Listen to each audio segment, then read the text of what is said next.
я ничто.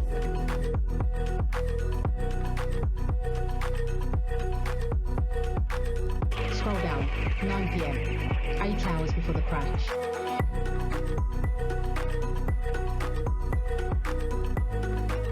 Because all human beings are theater. It isn't like Shakespeare that there are subplots and moments you can breathe because someone else picks up the torch. Theater is not about understanding something or standing under it. Like the practical methodology that is used to get Black and brown actors to achieve their best performances. I'm Luis Valdez, founder of El Teatro Campesino, here to speak about the birth of a popular theater movement.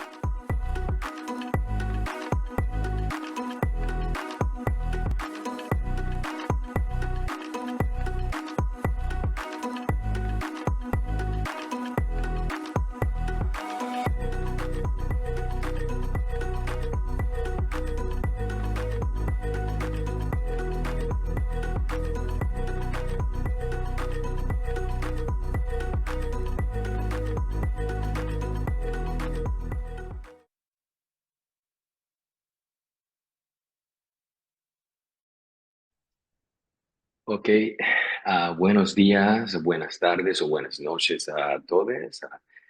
It depends on where you are and when you are tuning into this recording or this video or just live right now. My name is Carlos Alexis Cruz and have had the pleasure to serve our organization as our current president and soon to be, I guess, immediate past president, but still working hard for all the things that we want to do together here at ATHE. It is apropos to say that today I'm joining from my hometown in San Lorenzo, Puerto Rico, from what used to be my dad's former office. We call it in Puerto Rico, bienvenidos al calentón.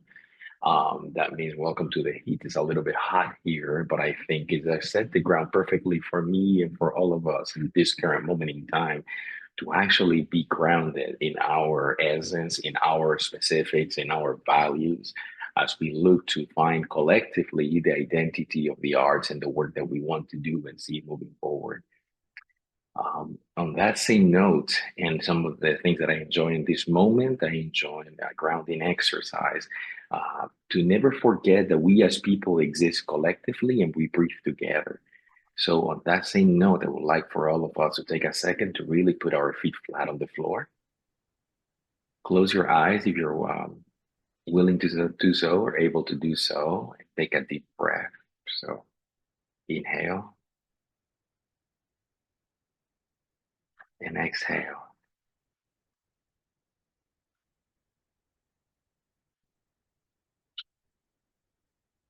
Our conference this year, the theme is the real, examining like that, have something that has way many more connotations to what we thought initially. And I encourage all of us to continue to think about the human in us that drives our art, that drives our education and our theater moving forward. This is our first keynote presentation, and to that I'll let the people that are managing and moderating that to introduce us to the theme and the dynamics that are going to be happening today. But it is my absolute pleasure to welcome everybody today to our conference and encourage all of us to partake as much as we can and converse and be with each other as we continue to see what the real is and what the real could be. Thank you all. Thank you so much, Carlos Alexis. I'm Lindsay Brandon Hunter, and I'm here to welcome you to this ATHE keynote roundtable, Beyond Binary, Reframing the Real in Contemporary Theater and Performance. I'd like to introduce my co-moderator, Trevor Boffone. Trevor Boffone here. I'm sorry, Lindsay. I was slow to respond to you about my name pronunciation. Thank you. But we are here. We're excited to be with this wonderful group of panelists.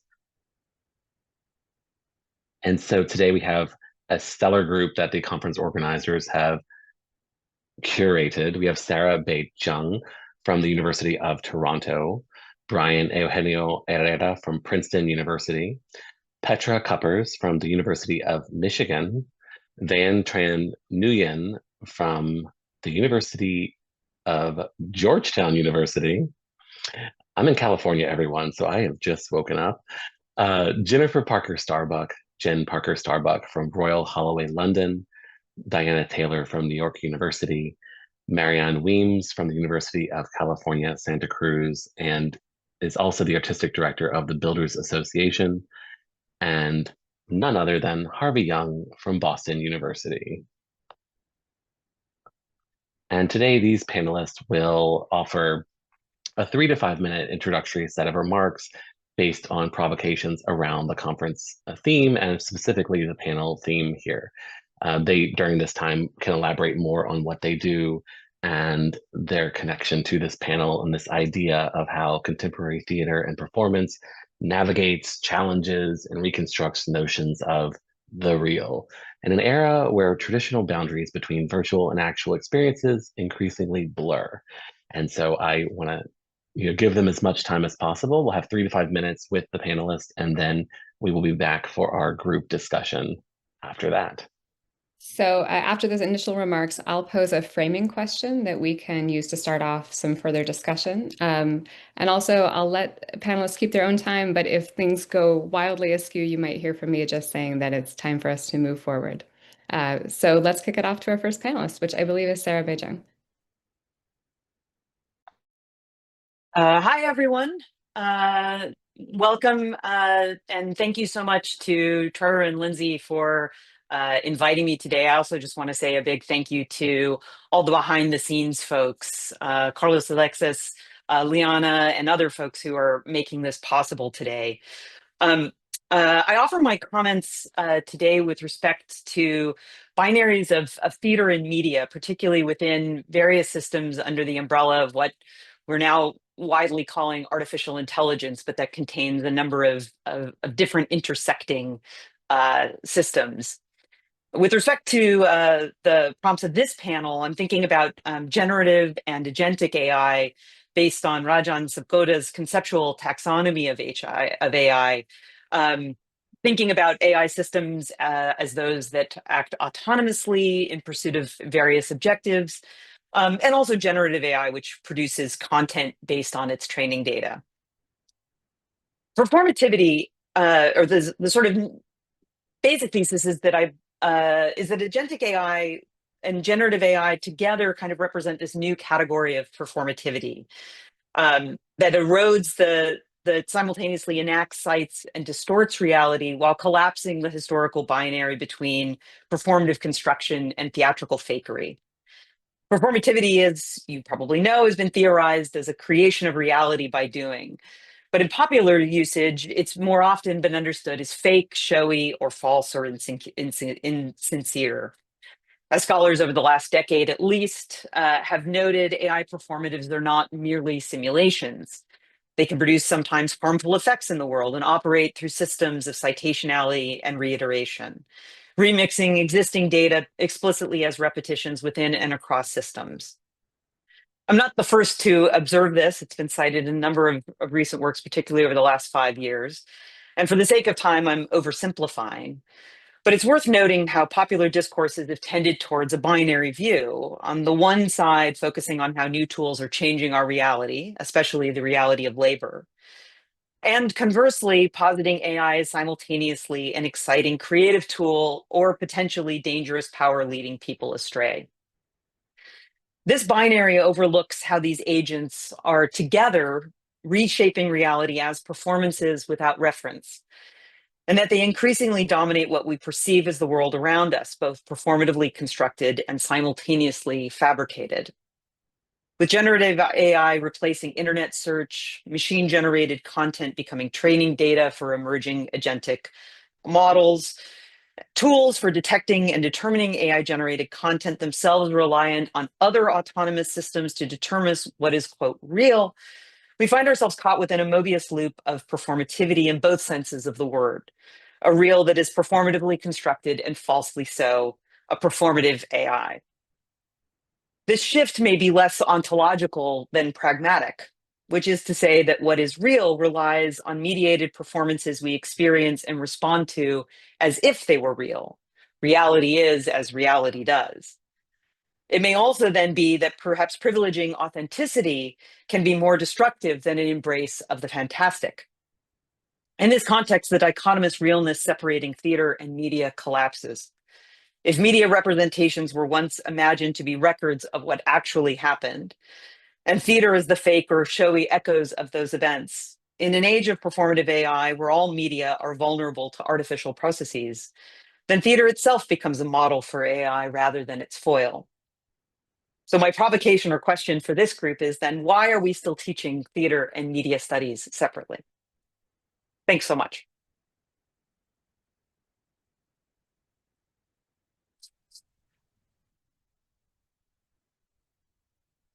Hello. Thanks, Sarah, for that provocation to begin. And I would like to add my voice to Sarah's and thanking everyone for bringing us here today. My conversation today is, I enter this as a historian and as a historian of the theatrical past. And also I tend to think of my own engagement with the contemporary theatrical world as a historian of the contemporary or of the present. And one of the things that the provocation of this panel opened for me has been the question of I've just noticed it more heightened in the last 5 years, which is what I would call the declamatory declension of like, that's not really theater. Like, think about all the sort of the rebukes of virtual or Zoom-based or interactive or other kinds of digital performance in the 2020, 21, 22 zero about this idea of like, that's not really theater. We got to get back to what really is there. And part of what I've been thinking about is the real is often used in a declamatory declension way to sort of parallel an ideal. And part of what I'm really interested in is the way that the live performance event in our contemporary moment has perhaps never been more permeable, more transmissible or accessible to those who are not actually really there. This idea of the boundedness of the performance event itself has become like remarkably unstable in pretty much all sectors of the theatrical ecosystem. And when I think about that as a historian of popular performance, and I should specify that my interest as a historian of popular performance tends to focus on what we might call the infrastructures of hegemonic performance, sort of the prioritized aesthetics and genre formations, the normative professional practices, the currents or the circuits of promotion and distribution that define the most mainstream, most commodified, most commercial, most widely circulated or ubiquitous. And as I think about this, I think about it historically as a cultural historian of how I can't help but think we're at the sort of the rising crest of what has been an epochal change from a lot of what we understand, especially those of us who study theater in an academic context, of sort of a shift out of the long 20th century into what is the long 21st century, where if we, in this broad strokes here, if we think of the epochal long 19th century as one that centered the voice, centered the text, era of 45-year-old Romeos, not really always as interested in verisimilitude, that as many historians have demonstrated, there was a turn to the spectacular or the bounded narrative scripted rehearsed event that occurred within a proscenium arch or later on a cinematic screen or in a televisual frame. What we have begun to see, as I would argue, is the long 21st century suggests an activated encounter, one that sometimes comes under the name immersive, sometimes comes under the name interactive, experiential, on demand, agentic, all of which sort of understand an empowered, activated audience that is perhaps more atomized or more separated than ever. And so my provocation is, what is the real in this epoch of commodified experiential performance, where the boundedness of the live event no longer determines what is performance, but in some ways that live event is in some ways a node for a whole constellation of other potentially activated experiences. So that's where I am. I'm thrilled to be part of this conversation and thrilled to listen and learn as folks continue to join the threads.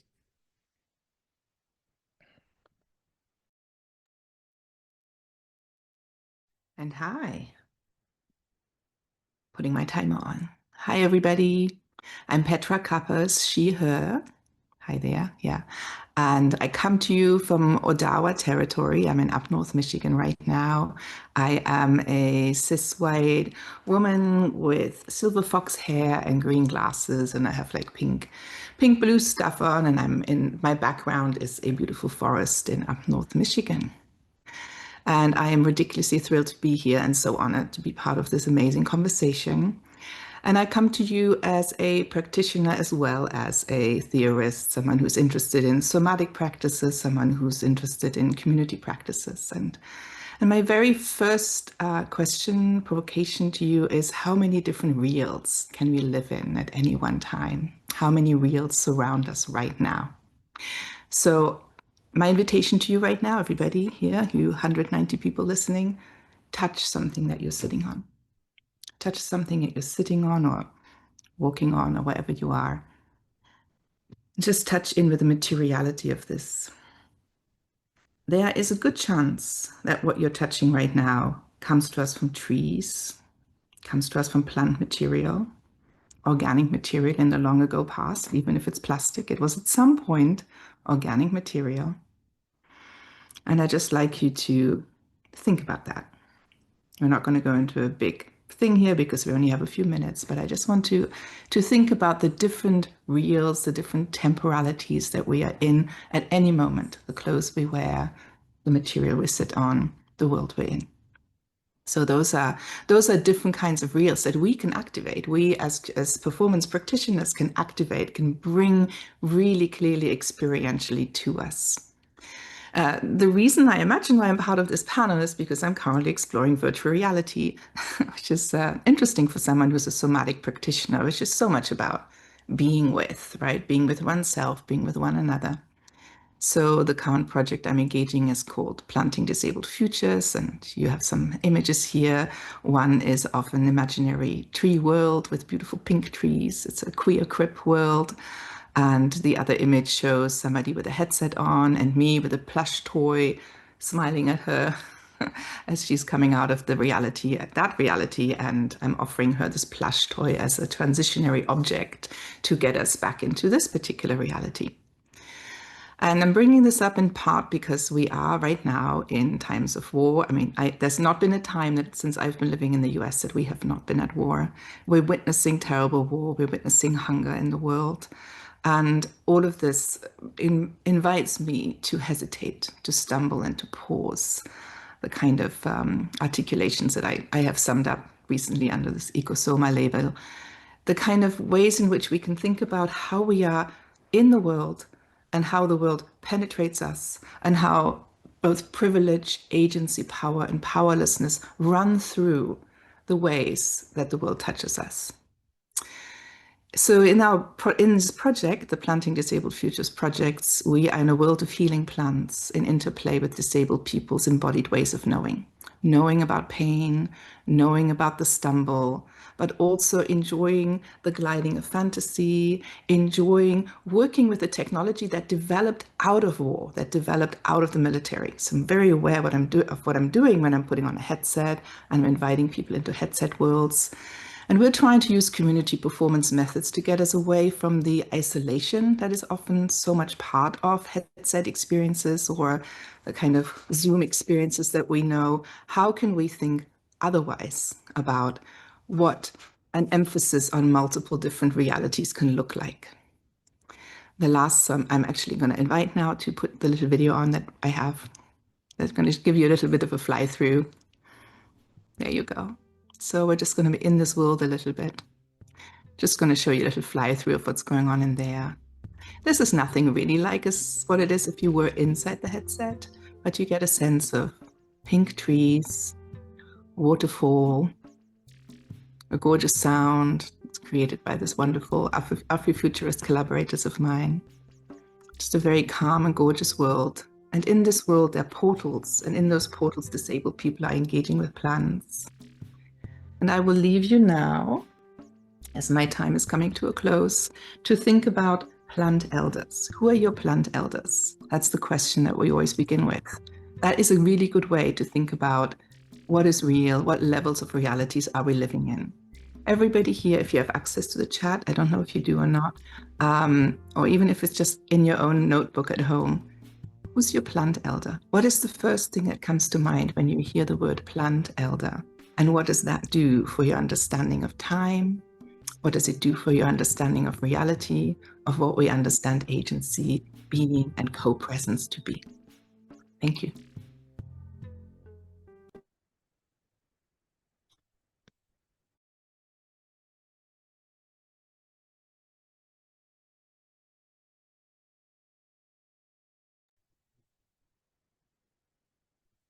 Hi all.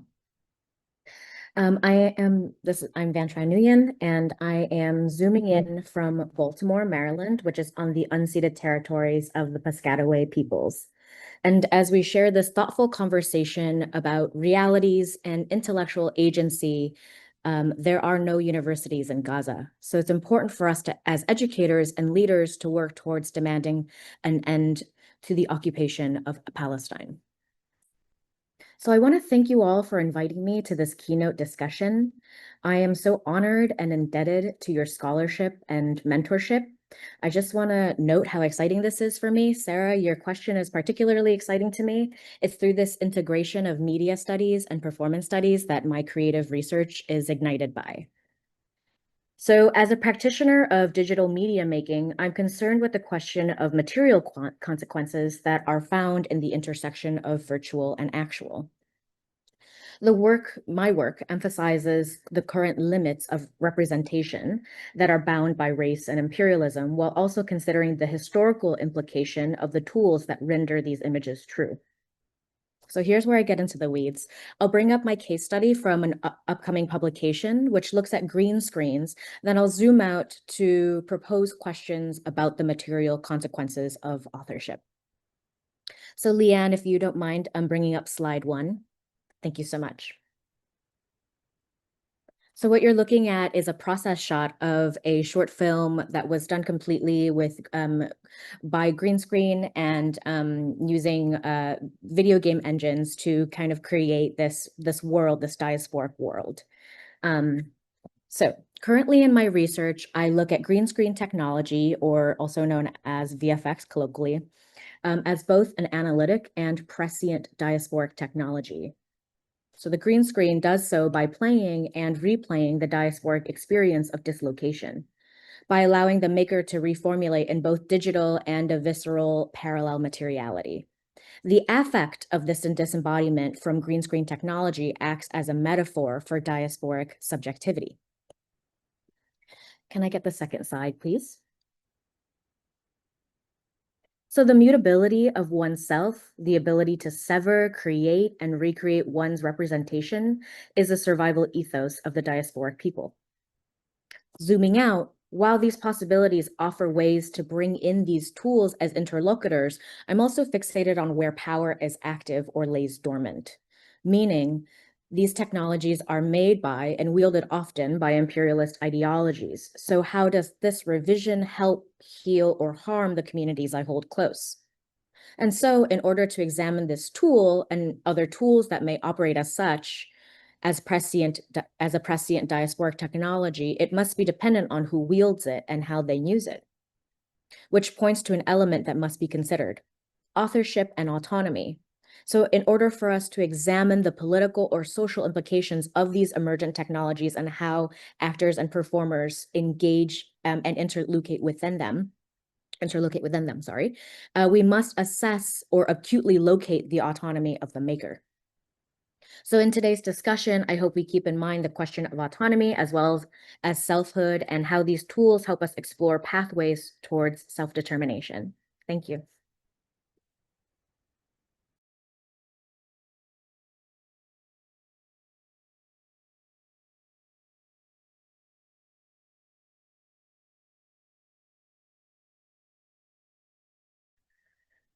Hi, everyone.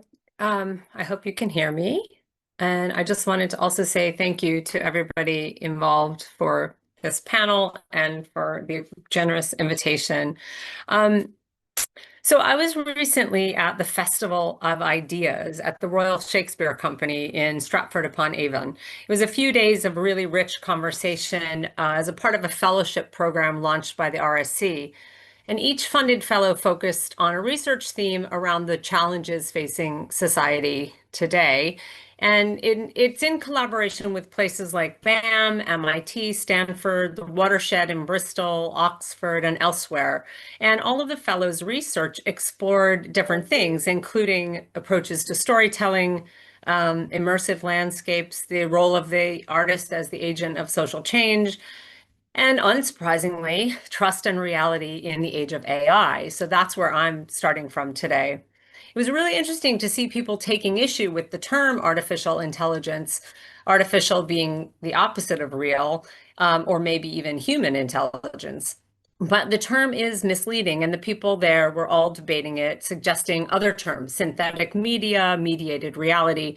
Basically, no one in the room saw it as a threat to human intelligence, and instead focused on how to use it creatively as tools in performance. And we also got to see the latest AI performance by the Tender Claws company. On a panel called Reality Artificially, one panelist asked a question that I would ask everyone to consider today, which is, what is reality for you in one word? In the room, people were asked for their responses, and they said things like worlds, thresholds, unmediated, what else? Experience, interpretation. So I really spent a lot of time thinking about this afterwards, like what would that be for me? And I came to the idea that for me, it would really be in an academic context, it would be intersections or connections. And after all, I've spent most of my career working with the idea of the cyborg and intersections between bodies and technologies and trying to blur those boundaries and eliminate that binary. And I would say that another word that I would also strive for now as I venture into a big research grant around AI and performance is interdisciplinarity. And another person in the festival stated, work with people not like you. And so I've been trying to think about AI from not just a theater and performance position, but working with XR creatives, developers, designers, psychologists, electronic engineers, business colleagues, and even more. The future is probably creative industries. How do we embrace that? Should we embrace that? In the AI Mirror, Shannon Valor provides this provocation. Shall we make real, once again, the ghostly images that appear in our digital mirror of empire, extraction, and domination? Or shall we imagine something else to make from ourselves something anew? Her book is a cautionary tale about unchecked AI. And her point, and one I think we all understand, is how few hands are allowed to drive this growth, and also how limiting the historical hands have been as AI gobbles up vast amounts of already very biased data and practices. So this is why artists really need to embrace this and experiment with this new technology. With AI, I would argue that the genie is already out of the bottle, unless climate crisis shuts everything down, which is a distinct possibility.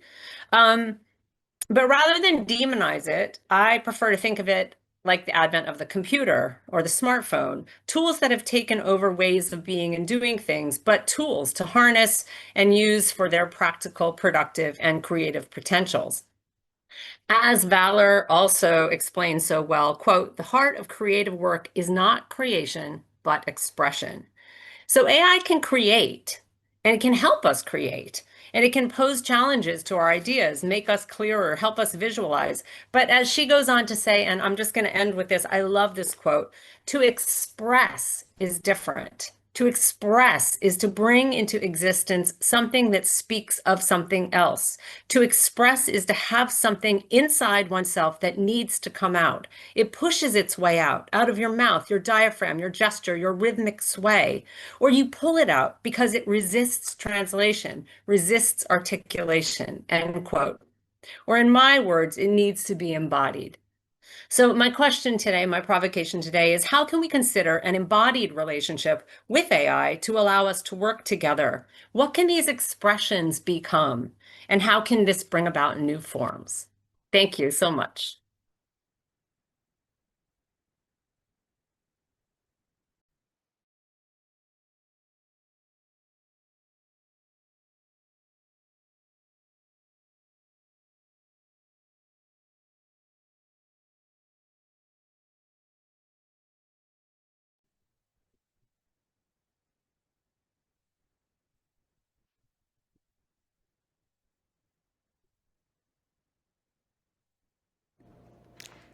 Diana, I think you're up if you're ready to Oh, toss one out. yes, thank you so much. You got it. Thank you all for inviting me. I'm very happy to be here and happy to hear the people who've come before me. Just fills me with more ideas. So I'm going to take you on a kind of a crazy path today. But since 1999, I've been in conversation with Jesus Rodriguez, a major performance artist, activist, and political figure from Mexico, on the topic of Nahualismo, that is shape-shifting, as an Aztec acting method.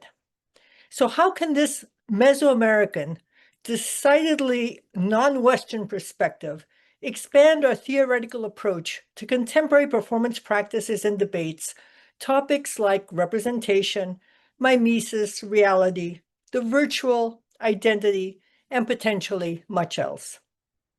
Shapeshifting, or Nahualismo, stems from Nahual, most simply defined as one's spirit companion. Theories of transformation differ throughout the indigenous Americas, of course, but for the Aztecs, every person is born with at least two bodies, one that inhabits the quotidian world, and the other, usually an animal. Could be a plant, Petra, or it could be, lightning. Nahuatl, the language of the Aztecs, has no verb to be, so no static identity or reality. It does not distinguish between humans and animals.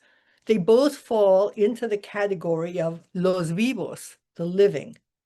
Humans are thus not unitary or singular beings. There exists no true false, no imitation or representation.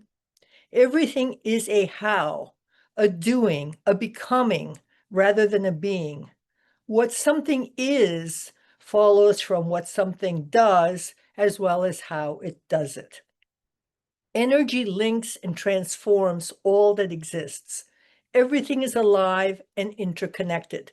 Stability and identity are illusory. Some people, human Nahuali, have a stronger, more powerful essence that can use their counterpart at will. They usually train to tap into others' energy and use it as their own. Some Nahuali, like ritual specialists or actors or politicians, have considerable power. Some protect and heal, and others, as we're seeing now, profit from destruction, deception, and dissimulation.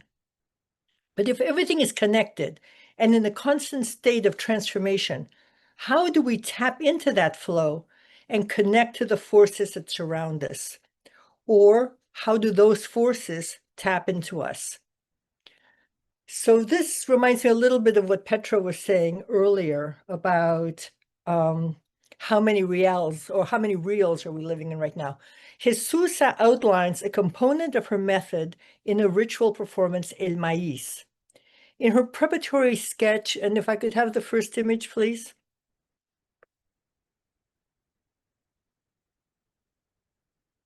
Well, this is the second, but that's okay. In the first image, that one, that's the first one.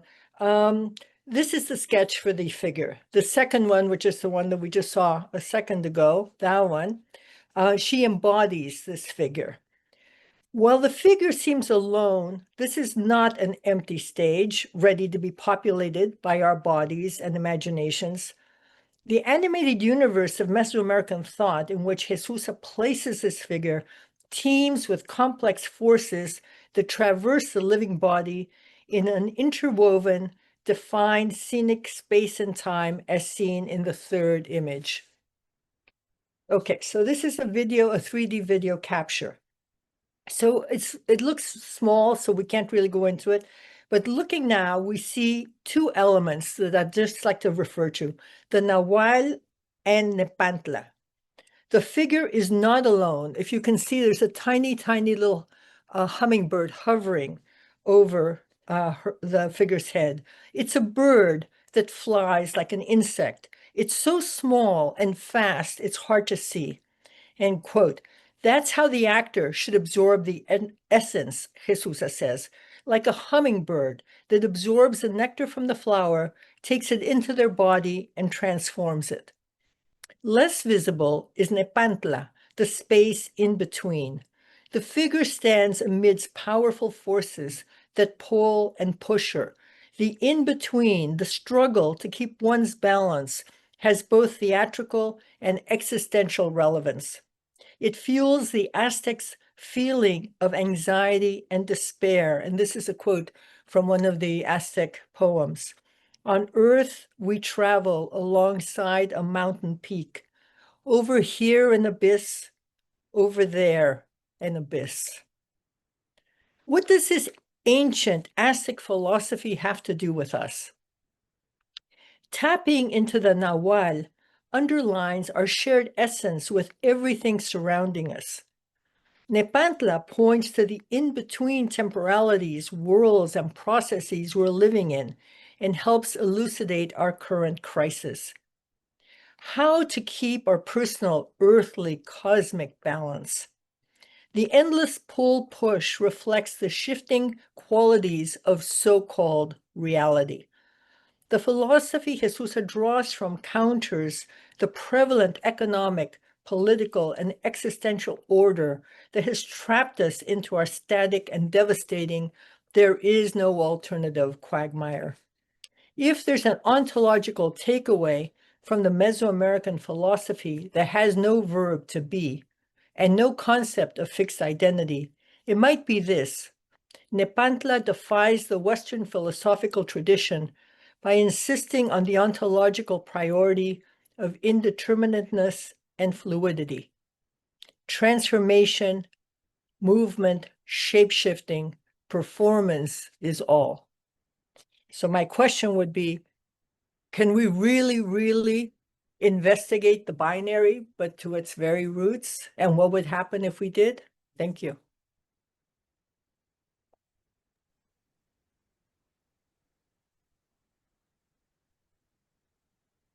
Hi, everyone. Good morning. Good morning from California. So my provocation is to ask how we can stage our current American political reality in performance, particularly how digital tools and AI technologies can participate in artistic creation and reception. And I'm going to take my glasses off so you can see me.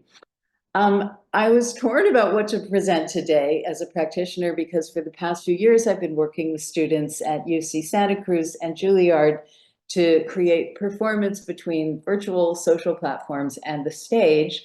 For instance, creating a Fluxist intervention into Meta's Plaza. But I am going to actually move on to, I thought I'd take a moment today to share a quick video about my company, the Builders Association, latest project, Atlas Drugged. The builders have always used technology to talk about the power expressed in technology on stage. And one of the things that's happening now, obviously, is Silicon Valley's tools are distributing, magnifying, and amplifying propaganda and lies. And they are helping usher in the next level of our post-truth era, where, for instance, deep fakes can make anything look like anything else. So in the slightly bonkers story of Atlas Drugged, a laboratory funded by the Broligarchy uses an AI to create the ultimate political candidate with the help of the audience.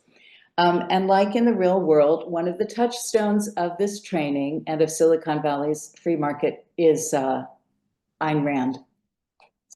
I'm going to leave it there, but before we play the video, I should also note that it displays what is happening on the audience's phones, beginning with this scene where they help tune the candidate. Liana, please play. Thank you.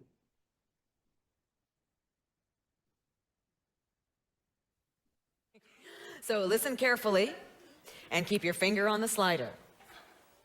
Thank you, and thank you so much, focus group, for these great questions.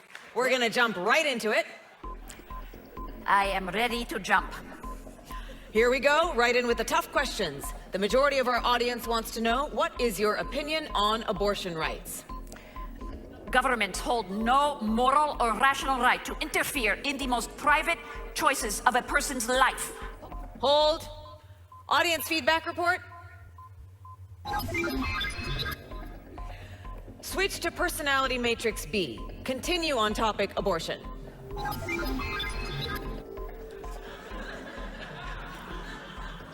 And there ain't nothing sweeter than seeing a woman be the captain of her own soul. Hold. Reset presentation matrix. Country, star, younger. Topic, immigration. Nations have no rights. Only individuals have rights.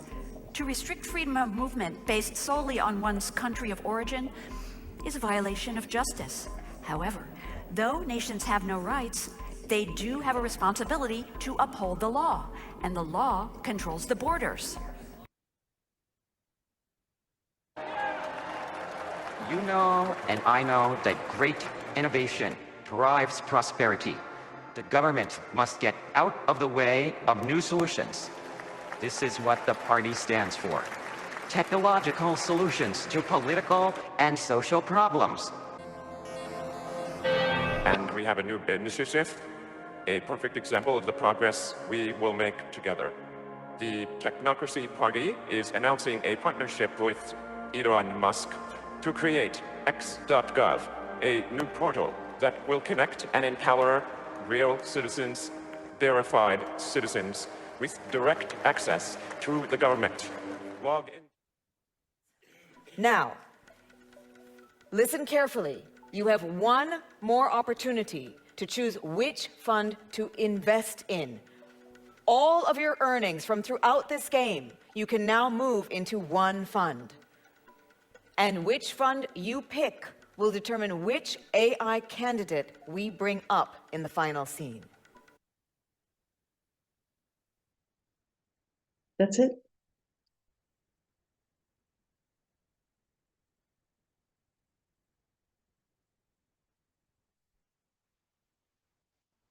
Shall I say more? No. Hi, Harvey. That was fantastic. That was so good. That was absolutely brilliant. Yeah, so I really kind of want to dive into discussion, to be honest, after that. So I'm just going to offer just a couple of thought bubbles that I've had just bubbling around in my head recently. The first is there was an article back in 2021 by American Theater that talked about sort of the pandemic, right? Reflecting upon all the sort of virtual work that was occurring in 2020 when everything sort of melted down. And it sort of gave an accounting of like, how did theater fare? And the takeaway from all of that was that sort of theater continued to struggle, that audiences were less willing to pay a full ticket price, and that even though the cost of production was lower, theaters were making less money. So one question I have is whether or not a movement toward the virtual and the immersive, not the immersive, but the virtual and the online ultimately will destabilize the economy of theater making, right? So if salaries are reduced by theater artists, how do we actually maintain the vitality, the future of the theater in that way? The second question I have, I was actually thinking about, and this is an example I have of a thought bubble. I wanted to see Prince, a cover artist covering the songs of Prince. And I realized that I didn't really want that, which then led me down the rabbit hole of thinking about ABBA, The Voyage, the hologram show that's in London, where 3,000 people will buy tickets to watch holograms of ABBA, authorized by ABBA performers from the 1970s, performing these holograms against a live backdrop. And it made me wonder to think about how there is there's this drive, this desire for nostalgia for the real and for the present day, to actually be in contact not with the impersonator, but with the hologram representation of the real, right? So it made me wonder, if for those who are watching this, like who are the artists that you would actually like to see a hologram version of on stage? And in a way, I sort of think of the Builders Association, this sense of bringing the presence of Taylor Swift or bringing the presence of Dolly Parton into performance itself has an effect of awe factor, right? So who would you like to see in place of an unnamed understudy? That's a question I have. And the third provocation I have relates to criticism. Many of us know that the New York Times just changed their model of criticism, where their longtime critics in theater, in classical music, and other areas are being told to do other things. They're being reassigned. And the argument is that what audiences want is a different level of engagement, not the long form narrative. They want something that's experiential. They want to have podcasts. They want to have short videos. They want to sense and feel and experience the work. So my question I have for critics is, how does this moment that we're living in, where there's a shift away from long form criticism, prompt us to rethink the way we think and talk about theater? So that's everything I got for you. Let's dive into discussion. Thank you so much, everybody. Wow. Okay, so I have a framing question that might serve to start us off, and I'm going to read it twice, just so those of you who haven't heard it before can kind of internalize it before we get started, and then we're going to change the view so you can see everybody, and we'll start discussing. But here's the question. Considering your introductory remarks, panelists, and given that the title of this roundtable references a call or an urge to move beyond boundaries, we're asking you to name a particularly troublesome or intriguing binary opposition that you find frequently invoked in the systems that we're discussing today. I made some notes. So far today, we've got bounded experience against activated encounter, performative construction versus theatrical fakery, privileging authenticity, or embracing the fantastic, and impersonation versus gem in the holograms, just to name a few.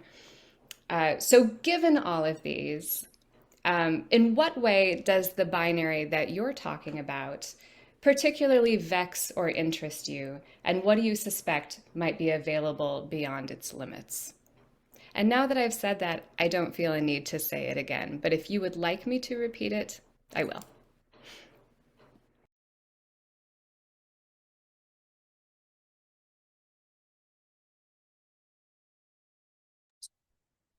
I'm sorry for being dense. Are we going in a particular order? You are not dense, and we are not going in a particular Oh, order. okay, very good. Ideally, maybe we're looking at everybody and we can kind of read some cues about who might be jumping in.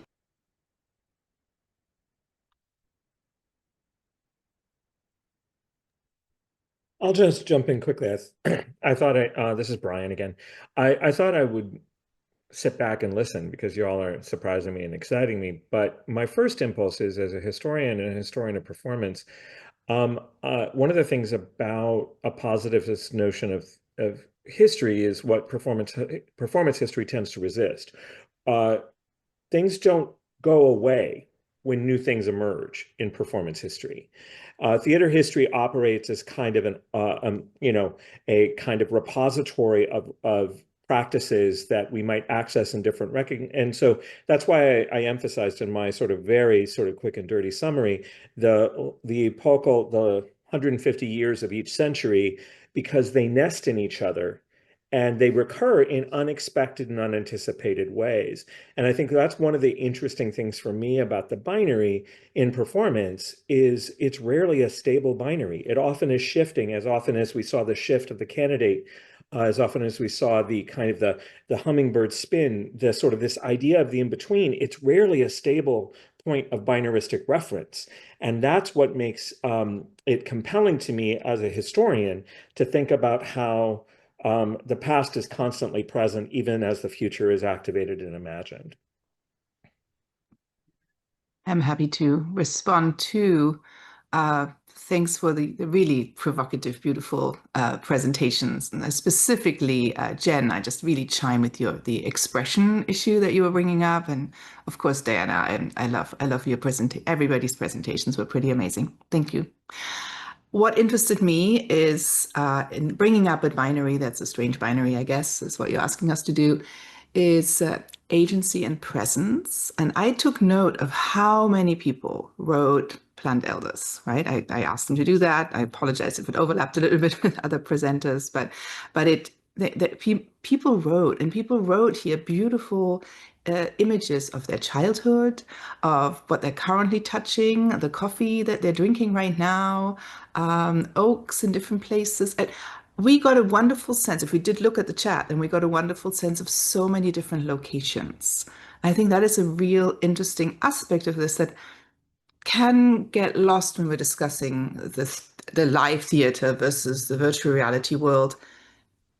What we're doing right now, the Zoom call, has opened up so many opportunities for so many of us who do not live in New York City, who do not live in certain kind of cities, who have access to certain kind of performances. We get a much wider sense of who's out there in the world and who's engaged in creative practice, who has creative agency of one kind or another, who is creatively and sensorially engaged in the world. Because so many more people can actually join the conversation. So I think that's what I'm getting in part from this incredible chat that's going on. And disability is one of these aspects. Obviously, that's kind of my location. So I know how many more people are able to be part of these conversations because we have virtual presence. I'm someone who loves touching people in the real world. So I'm all for having closed seminars and workshops and engaging experientially with one another. But I so appreciate what this move towards one version of the virtual, the Zoom world, what it has done for just distributing the sense of where theater happens, where performance happens, and who has access to it.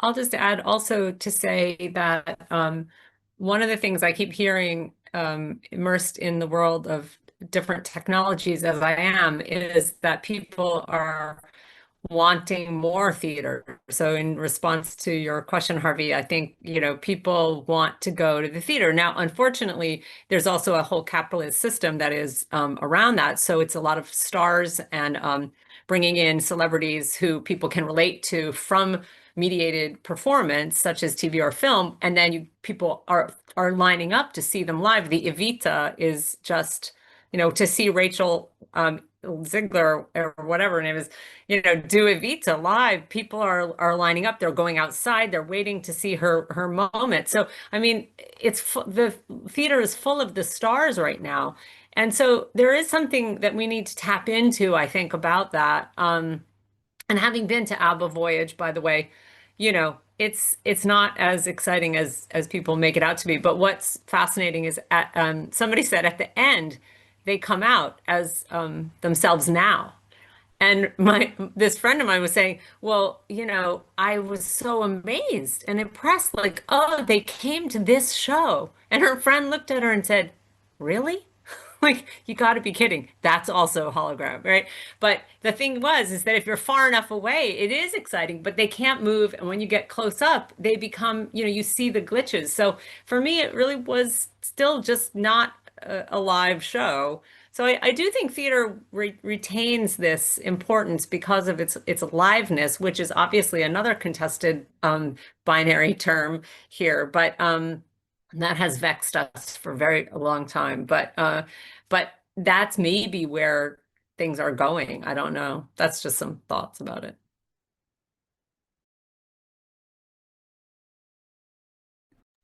Yeah, I can contribute as a practitioner in that regard, vis-a-vis the New York Times, but also what's happening on stage and in the news. That what is getting attention is George Clooney on Broadway.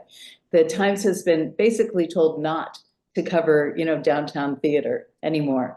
So here we are in this space of, we're still in experimentation. And I'm struck by hearing this, that especially in a proscenium context, we're still sliding along the spectrum of liveness. I can't believe I'm using that term, but the press towards agency and somatics and presence versus the staging of these complications of liveness on stage has kind of moved into this more critical and crucial discussion.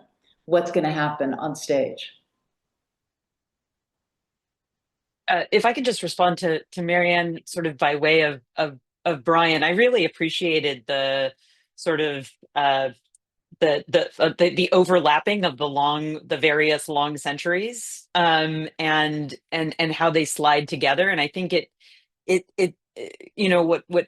and I really enjoyed Atlas Drugged as a performance and as a participant. But one of the things that I think kind of comes up is that we're in the habit sometimes of talking about distinctions between theater as an art form and other kinds of media or medialities as tangential, and we tend in conversations like this to think about it from the perspective of theater making, or for many of us, our own original orientation within the theater, right? So to sort of thinking about it as like a stage left, stage right kind of situation, right? Like this is sort of our orientation is almost like within the physicality and materiality of the theater. And I think what we're losing, but what a lot of this is sort of speaking to, is that what is quote unquote real for audiences is changing rapidly and in real time. And what resonates as a convincing performance is no longer bound to the same kinds of theatrical conventions that many of us were raised in, and that we still, I think, and I'll speak just for myself, have as a kind of primacy within. And so I think there's a need. So I would say the binary here for me, one of the sort of vexing binaries is this theater versus media, and what happens if we erode that? Like if we really start thinking about theater on a kind of medial spectrum, does theater itself still exist in a meaningful and productive way, or do we need to simply slide it into other things? How does this affect our pedagogy, which I find is still lagging far behind where the art form and the skills are sort of needed for performance makers? But then also in this binary between maker and audience, and this construction of audiences as kind of monolithic or as problematic, right? When they no longer consume our offerings in the way that we want them to. And then, I'm just thinking about, Harvey and the way the New York Times is sort of shifting away, seems to me to be the New York Times responding based on very clear data from what it is that their audiences want. And what is that then? How does that create a feedback loop back into the theater? So those are, I think there's a number of really challenging binaries that are eroding as we speak, and sort of how do we grapple with that? But also how do we, just thinking pedagogically, how do we teach to that moment now?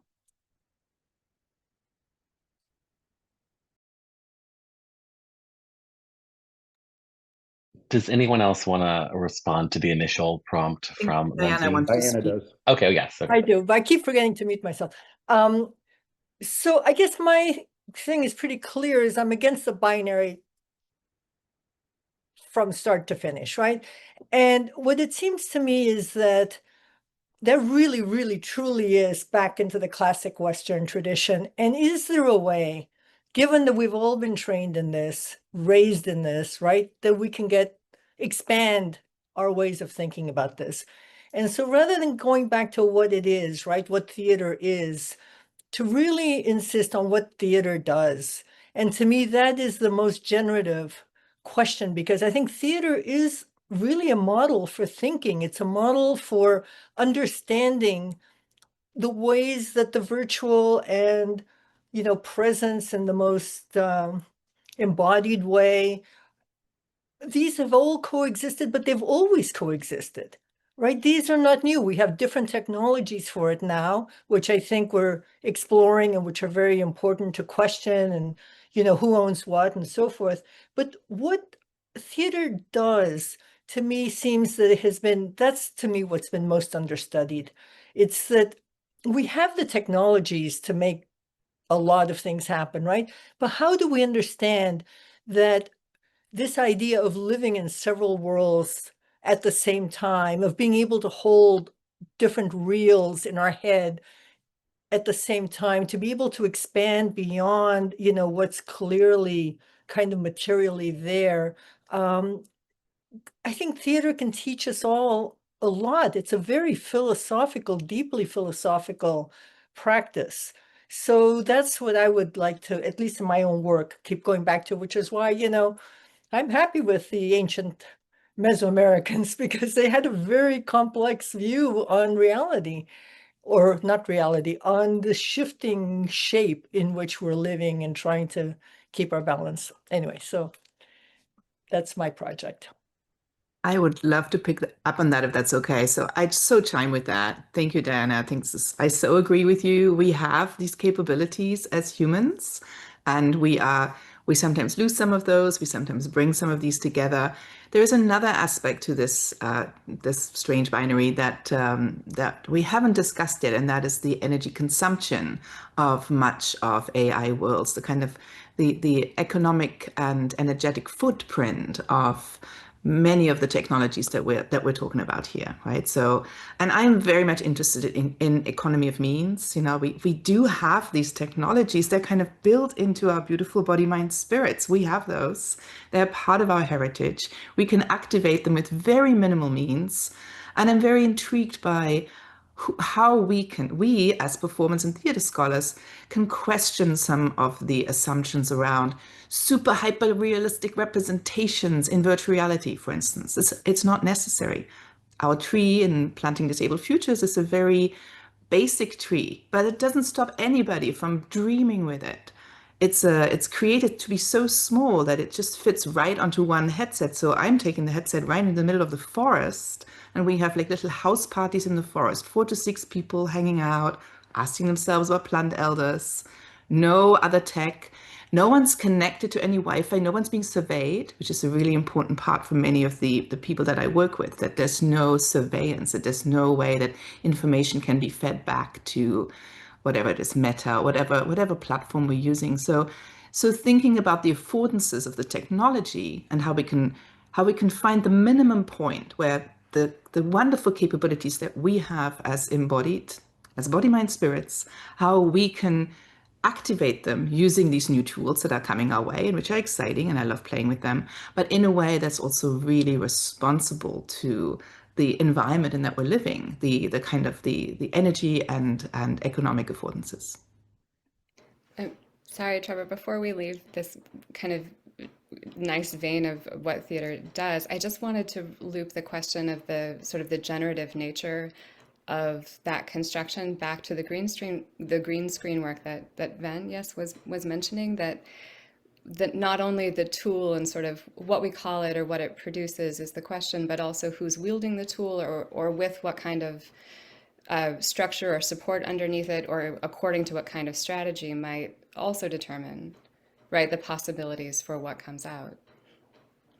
Yeah, thank you for that.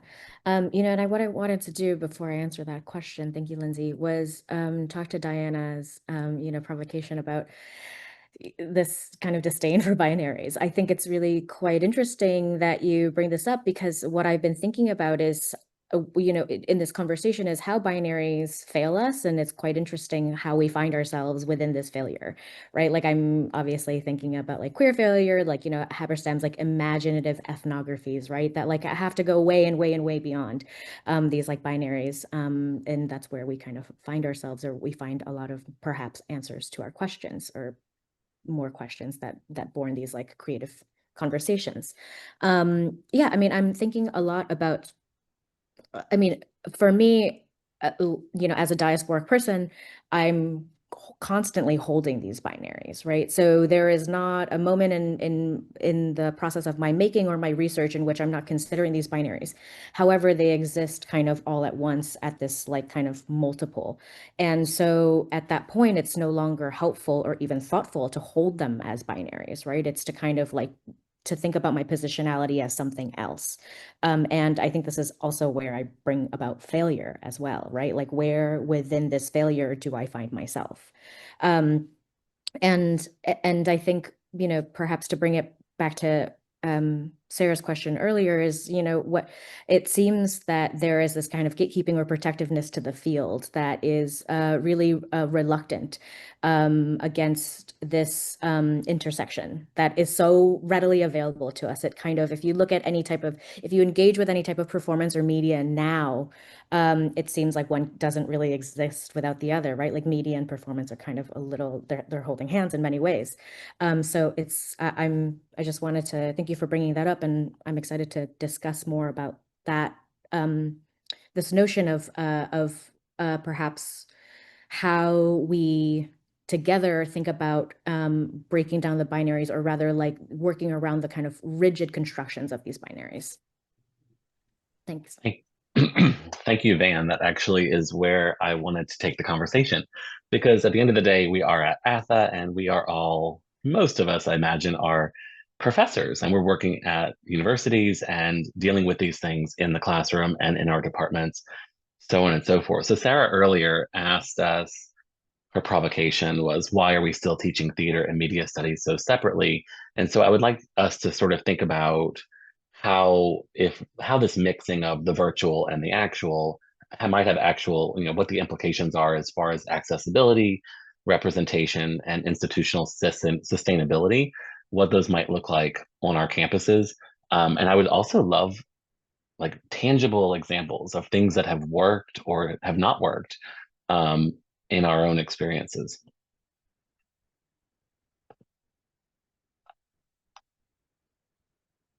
I just had that Zoom panic where I thought I was muted the whole time.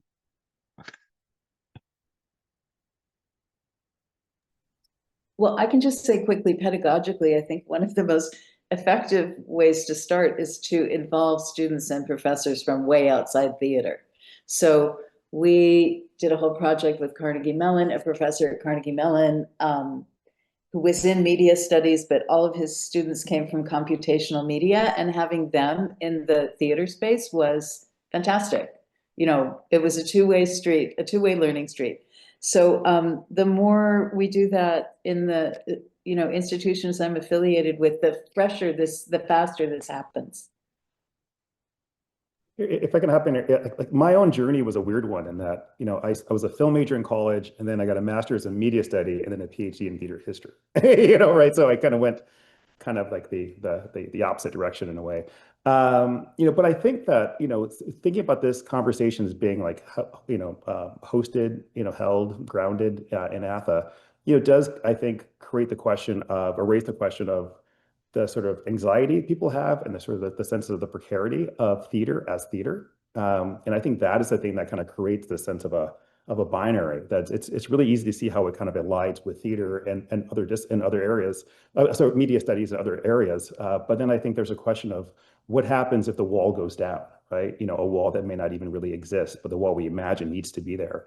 And I think that is kind of the heart of this, is that, of course, theater embraces all these things, but theater went from being capacious in everything. It was all the arts coming together, to now it's kind of on the defensive end saying like, hey, we still matter, right? So I think that is the part that we're all kind of grappling with these sort of increases in technology and screen culture and more. I just would add that Sarah's question, I mean, I don't know that we will be teaching theater and media studies separately. I don't know, not to be too negative, but I mean, at least here in the UK, I mean, I certainly know that the US is going through its share of real huge problems, and it's definitely trickling over. But here in the UK, there's a lot of real difficulty in the sector, in the academic sector, and students aren't coming to theater programs as much as they had. They tend to be funneled into conservatory, and they want to do more and more acting on camera and things like that. And I think, my university is about to go through a restructure where we are being told that we will probably be all in the same department going forward. And that is a way that I think theater is going to be able to stay afloat, because we can share students, but we do have to deal with the fact that a lot of students, and I mean, this is a country that has amazing theater practice, amazing theater traditions, an amazing theater culture, but the students also are really attracted to media and trying to think about how they can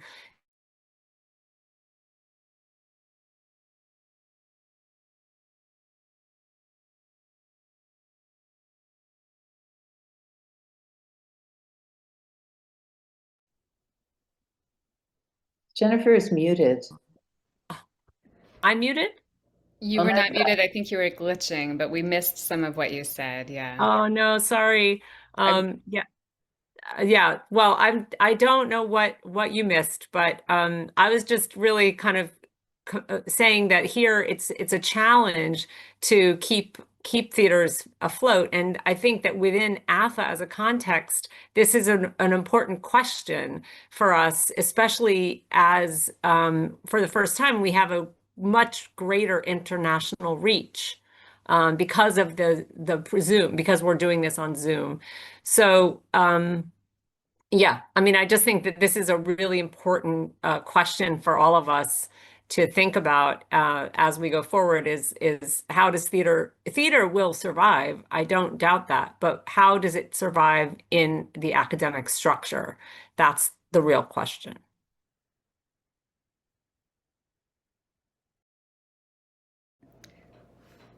I'm taking a little moderator's privilege. Sorry, this will be very brief, but only because, Trevor, you asked for like some concrete examples, and Harvey, you said something really interesting about like theater used to be everything, and I was thinking about how in my own institution, so the only new department in years is the new AI and Society department, and so one of the things that, like, I don't know how well this is working or is going to work, but trying to ensure that inside that department, which I don't know very much about, like that not only humanists but artists are represented on the faculty and inside the curricula, so that when we're talking about those introductory classes where students are purporting to learn something about what AI is or does, we're talking about Marianne's work and Annie Dorson's work, that's part of how that's part of how AI is taught, and how part of how we're grappling with what it is or could do, or what it might reveal, or what kind of conversations we should be having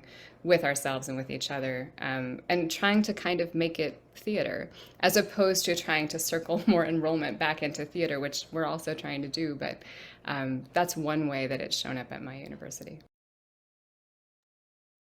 Thank you for that, Lindsay. I just kind of want to bounce off of what you're saying, and I mean, often I think the issue that I'm finding perhaps is that there's a little bit of illiteracy to students as to like what theater is. So when I teach my digital filmmaking or my digital media making classes, there are methodologies and strategies that they're doing, and it's really important for us, obviously, as educators, to point out you're actually making theater, you're doing theater, right? And so it's quite interesting in that I think that there's also like a little bit of slippage or this kind of like lack of understanding of, or calling it what it is that they are performing, right? Like this kind of embodiment that you are doing is actually theater.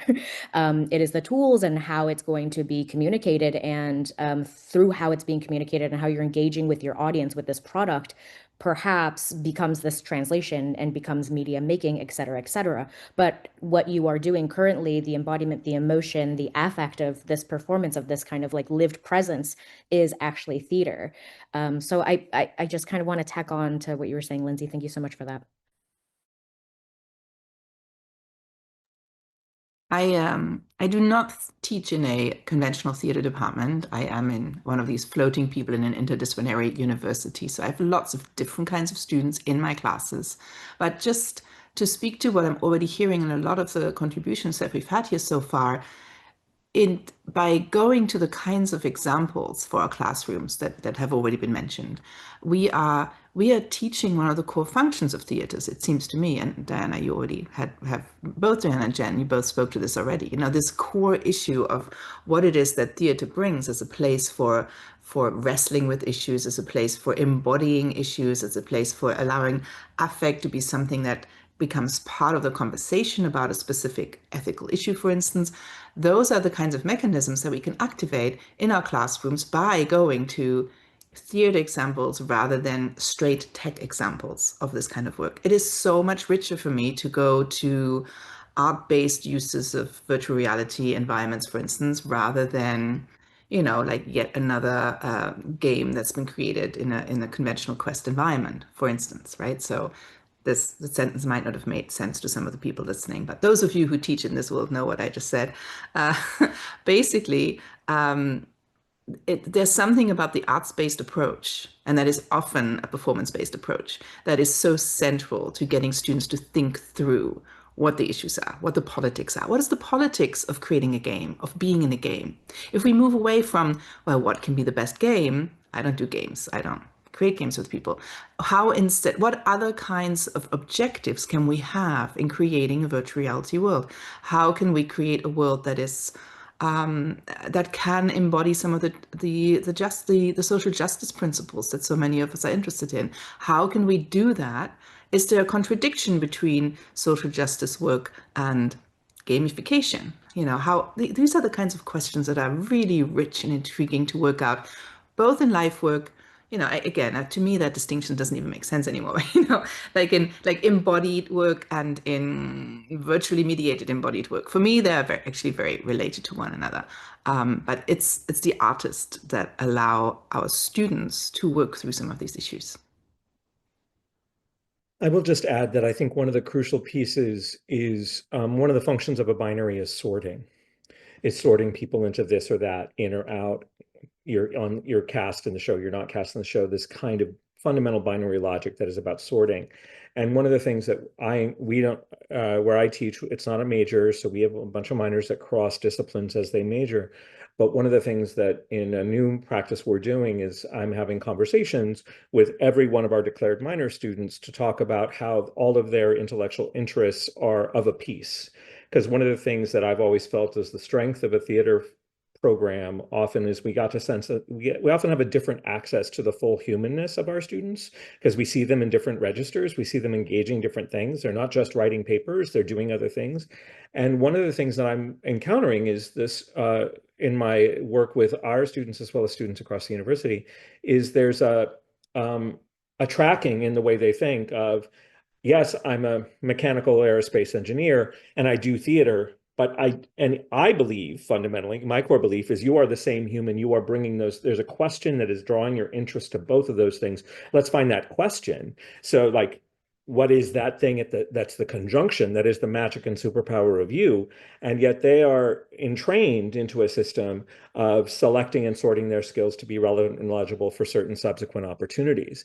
And so one of the trickiest binaries for the institutional structure of theater in the curriculum is the way that students are not necessarily entrained in thinking interdisciplinarily or intersectionally.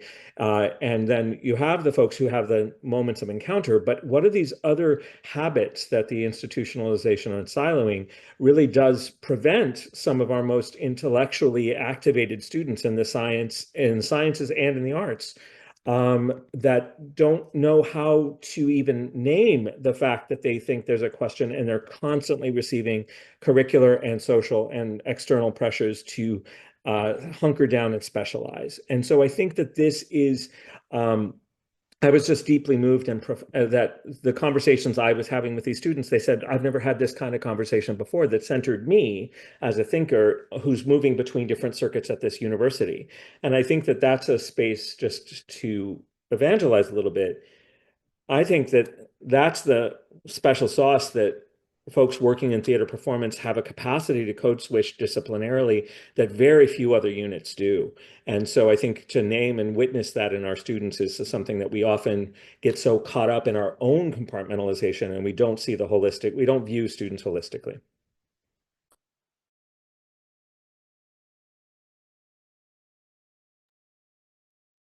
Is there anyone else who wants to respond to this topic before we move on?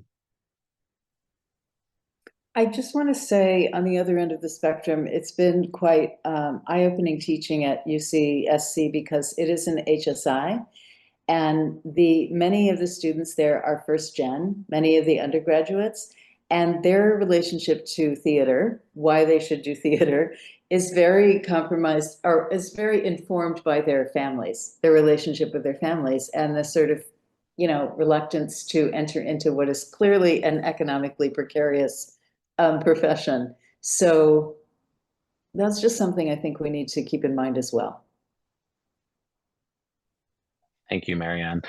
So we only have about 6 minutes, and we wanted to give our panelists one more chance to give a closing remark, a provocation, a question for the audience, something they're thinking about, whatever it might be. It's open to our 8 panelists, and we only have about 6 minutes, so we're talking 30 seconds, 45 seconds each. No pressure. Harvey? Yeah, so it popped up in the chat, but I just want to like sort of in the thread here in the chat, and I want to emphasize it. I think that the real sense of possibility, did that lessons, the sense of a binary divide is looking at design, in all the great steps in terms of 3D visualization, the speed, time, to rendering, and more that allows for people to realize these worlds in really complex ways. And we even saw an example of that, with the Builders Association, right? It's brilliant work. So just to say that, like, when you're feeling dystopic and sad, there's a real sense of possibility and a movement forward, through design.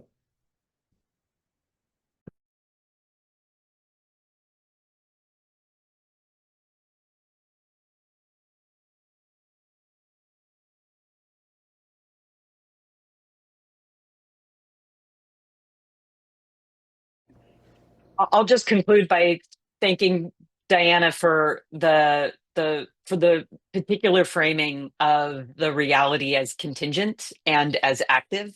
I'm also really struck by the fact that, had this panel and conversation been had 10, 15 years ago, the binary would have been theory and practice. And that hasn't actually emerged at all, but rather you're seeing this sort of lived out in practice. And so I really do appreciate this. But this, I guess my takeaway will simply be like, again, is sort of thinking that reality is as reality does, and perhaps that's also a useful way of thinking about the future of theater, right? Which is not to think about what it is, but to follow on in terms of what it does and what material consequences it has in people's lives. So thanks to Brian for that, and Van for your discussion of what this means in working with students, which I really appreciate. Thanks all. I'm happy to say a last thing too, and that is just encourage everybody to think about their own sensing, breathing, being, body, mind, spirits as a source of knowledge. This is something that is so core to whatever discipline we're thinking about in the arts.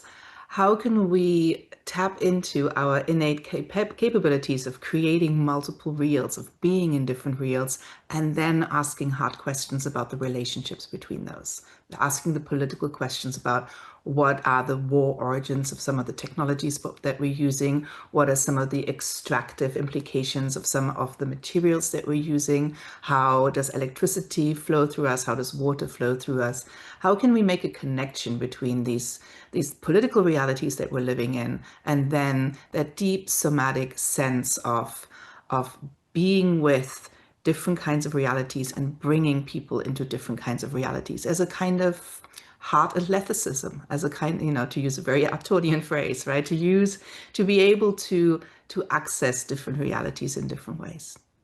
Thank you. And I'll close by sharing something that happened in my very, very first teaching class when I was teaching at the National University of Mexico.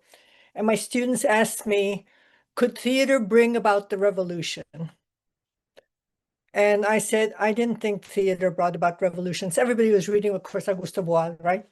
I said, I didn't think it brought about revolutions. I thought it did something else.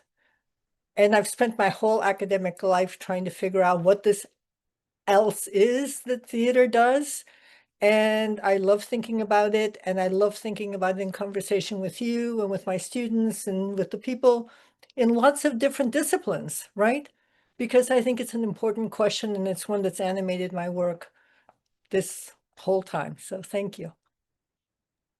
And I'll just echo that because I'm also struck by the notion of what theater does. And people are putting in the chat that it would be a great conference topic, because we all know that it can do so many things for us in so many ways. And I think I made a joke at one point when I was writing about media and performance, and that we were trying to find terms for this. And in our book with my book with Sarah, we talked about this a lot. And then at some point I was like, but now we just call it performance.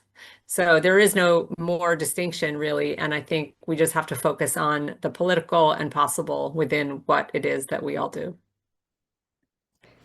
Thank you all so much for being here with us. I'd like to give thanks again to the folks who are working behind the scenes, especially Amay and Liana, and to my co-moderator, Trevor, to all our assembled panelists, and to the conference organizers, Will Lewis, Evangeline Jimenez, and Scott Knowles. Thanks also to all of you for being part of a really joyful and stimulating conversation today. I hope you enjoy the rest of the conference and that we see each other soon. Thank you. Thank you.